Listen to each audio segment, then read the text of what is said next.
Baik, Assalamualaikum warahmatullahi wabarakatuh. Perkenalkan, nama saya Vidya Sekardiansari, absen 41, anggota dari kelompok 6 Biologi, kelas 12 MIPA 1. Di sini saya akan mempresentasikan atau memaparkan materi tentang faktor-faktor pertumbuhan pada hewan dan juga pada manusia.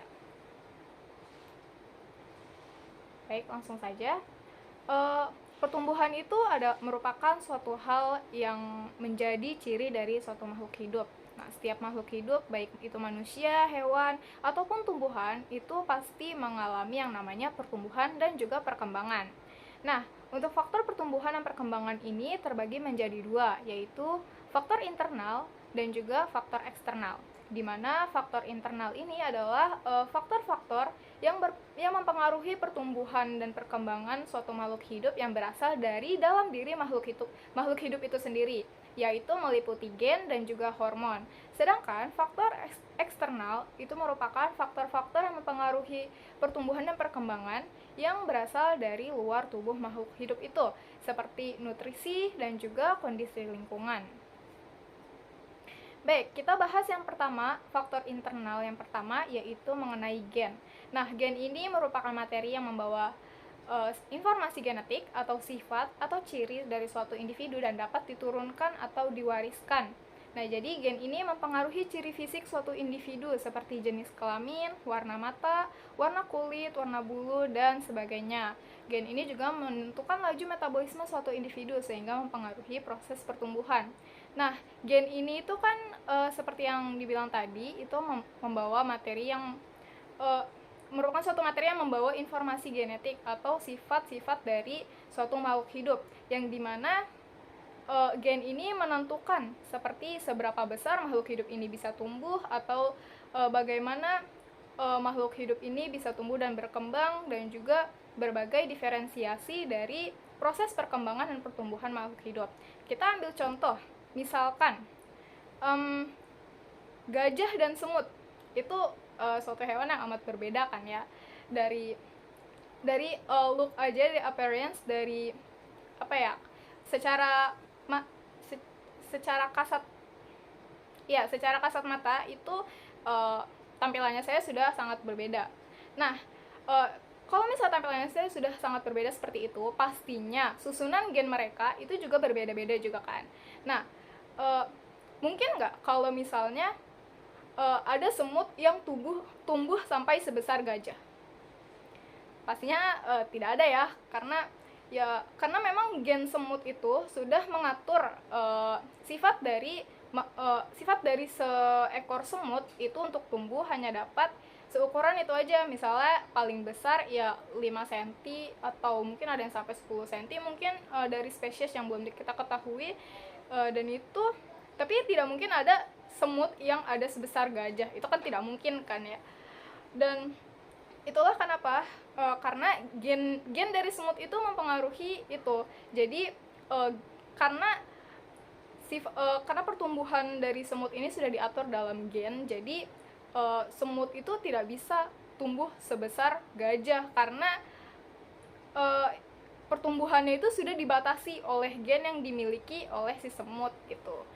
Jadi begitupun dengan ya makhluk hidup lain lah, seperti kucing, anjing, atau kelinci juga kan, mereka ya tidak bisa tumbuhnya sampai sebesar jerapah gitu kan, karena ya dari gen mereka sendiri itu juga sudah ada pembatas maksimal seberapa besar mereka dapat tumbuh begitu.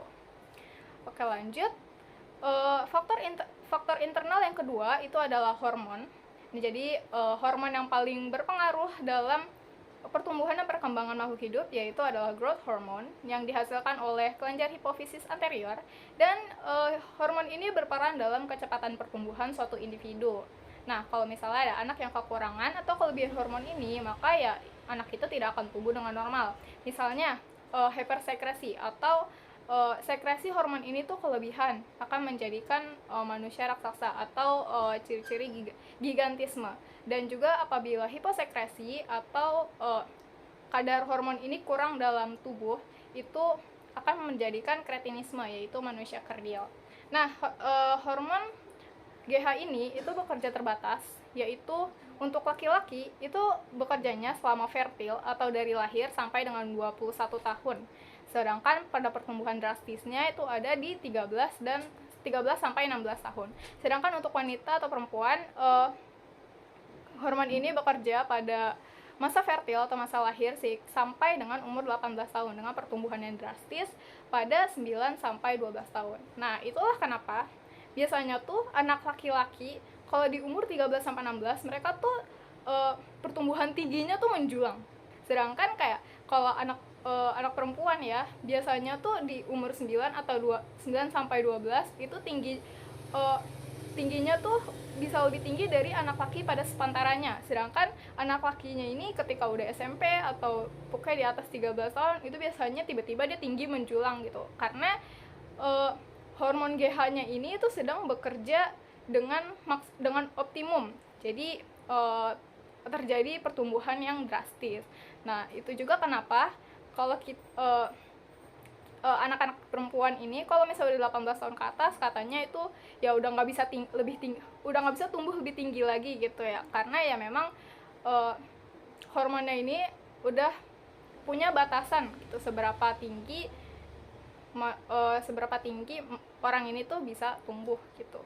Jadi dia ada masa-masanya gitu untuk hormon ini bekerja, yaitu tadi untuk laki-laki itu dari lahir sampai 21 tahun, sedangkan untuk perempuan itu dari lahir sampai 18 tahun.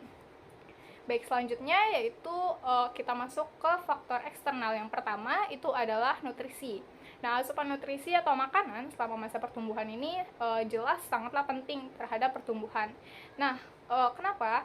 Karena ya untuk defisiensi atau kekurangan salah satu jenis gizi aja itu udah dapat membuat pertumbuh kembangan itu terganggu. Contohnya nih, kekurangan protein pada anak yang menyebabkan stunting, kemudian kekurangan karbohidrat atau gula yang dapat menyebabkan bobot tubuh berkurang atau kurus.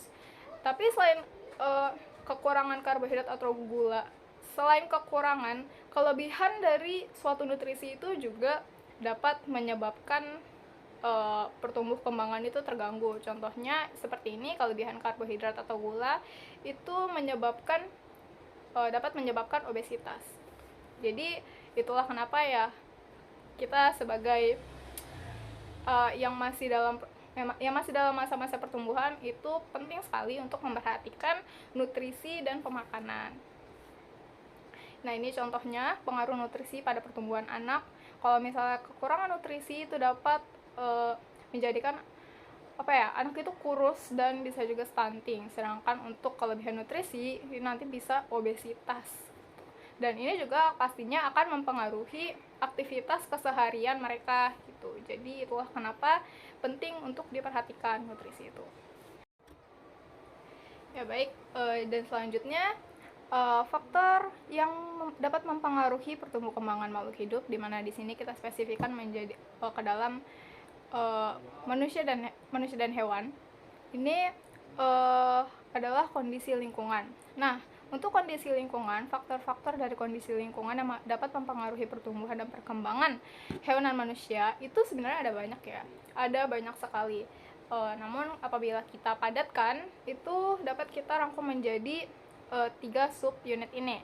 Nah, yang pertama itu adalah suhu dan iklim, di mana spesies-spesies yang hidup di daerah dingin itu dapat tumbuh lebih besar daripada spesies yang hidup di daerah hangat. Kemudian individu itu juga dapat tumbuh dengan optimal dengan suhu lingkungan yang sesuai dengan tipe perolehan panas masing-masing, seperti yaitu poikilotherm dan homoiotherm. Di mana kalau poikilotherm itu individu ini tidak dapat mengatur suhu tubuhnya itu sendiri. Jadi mereka bergantung pada suhu lingkungan luar, seperti contohnya hewan-hewan reptil, biasanya mereka itu poikilotherm. Jadi berbeda dengan homoiotherm, di mana contohnya itu adalah kita manusia, homoiotherm, atau bisa disebut berdarah panas, di mana manusia dan kebanyakan mamalia itu memiliki struktur pengatur suhu tubuh sendiri yang ada di hipotalamus, di bagian otak. Jadi kalaupun suhu di luar tubuh kita itu dingin atau panas, ya tubuh kita tuh bisa menyocokkannya sendiri. Karena kita ya termasuk homoiotherm, kita mempunyai alat untuk mengatur suhu tubuh kita sendiri begitu, tapi tidak dengan poikiloterm, di mana mereka ini bergantung pada keadaan suhu di luar tubuh, di lingkungannya. Baik, selanjutnya ada luas habitat, di mana semakin luas habitat suatu spesies atau suatu individu, semakin besar individu itu dapat tumbuh. Ya jelas aja kalau misalnya kita ambil contoh dari ikan di perairan laut dan ikan di perairan tawar, jelas untuk ukuran tubuhnya pasti yang lebih besar, yang average-nya itu lebih besar pasti di ikan-ikan di perairan laut. Kenapa? Karena ikan di perairan laut itu batas pertumbuhannya itu lebih tinggi daripada di perairan tawar, dimana kalau perairan tawar luas wilayahnya itu kan lebih kecil kan. Kalau misalnya di ikan-ikan perairan tawar ini tumbuh sampai sebesar average ikan-ikan di perairan laut, yang mana umumnya tuh bahkan bisa melebihi kapasitas dari habitatnya itu sendiri. Jadi itu salah satu bentuk adaptasi juga ya terhadap lingkungannya, dan adaptasi dari proses pertumbuh kembangan dari makhluk hidup itu sendiri. Nah, kemudian yang terakhir itu ada ketinggian habitat, yaitu di mana saya menemukan satu artikel yang menarik, di mana yang saya kutip dari dailymail.co.uk. Living at high altitude shortens people's limb. Mountain dwellers, my god, ini nggak kelihatan, maaf. Mountain dwellers near Everest have forearms more than 1 cm shorter than lowland people, study finds. Jadi katanya orang-orang yang tinggal di pegunungan di dataran tinggi atau di pegunungan, di tempat penelitiannya itu ada di Everest, katanya itu punya panjang lengan lebih dari 1 cm. Panjang lengan lebih dari 1 cm lebih pendek dari orang-orang yang tinggal di dataran rendah. Nah, ini penelitian ini dilakukan oleh Stephanie pada tahun 2018.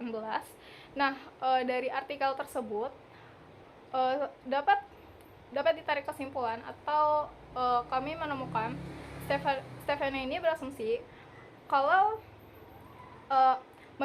orang-orang yang hidup di dataran tinggi itu pertumbuhannya lebih memfokuskan kepada organ-organ vital daripada organ gerak seperti tangan dan kaki. Kenapa? Karena di dataran tinggi itu kan minim oksigen ya, artinya minim didapat energi. Jadi untuk menghemat energi dan juga memprioritaskan lah organ-organ vital itu, jadinya makanya pertumbuhan jatah yang harusnya dapat pertumbuhan itu ke tangan dan kaki itu dipakai untuk pertumbuhan di organ-organ vital, karena ya jelas organ vital itu lebih penting kan, sedangkan posisinya energi itu sedang kurang lah, tidak cukup gitu, makanya lebih diprioritaskan untuk pertumbuhan di organ-organ vital seperti organ-organ dalam lah gitu. Jadi itulah kenapa panjang anggota gerak di pada manusia, orang-orang yang hidup di dataran tinggi itu bisa lebih pendek, karena ya prioritasnya itu tidak lagi rata. Jadi pokoknya difokuskan untuk organ-organ vital yang penting bagi tubuh. Nah, itu juga sebenarnya sebagai salah satu bentuk adaptasi terhadap lingkungan. Tapi ya bisa berpengaruh juga kalau misalnya sudah dari kecil atau sudah dari lahir sudah tinggal di tempat itu gitu, pasti kan mempengaruhi proses pertumbuhan juga. Apalagi proses perkembangan itu pasti untuk tumbuh kita perlu energi kan, untuk ya melakukan keseharian, untuk tumbuh deh, untuk sekedar tumbuh itu pasti kita memerlukan energi begitu. Nah, baik, sekian pemaparan materi dari saya. Mohon maaf apabila ada yang kata-kata yang salah atau yang kurang jelas. Apabila ada pertanyaan atau ada yang ingin ditanyakan atau masih ada yang bingung, bisa dikirim ke komentar. Nanti nanti akan saya coba jawab. Baik, sekian dari saya, kurang lebihnya mohon maaf. Wassalamualaikum warahmatullahi wabarakatuh.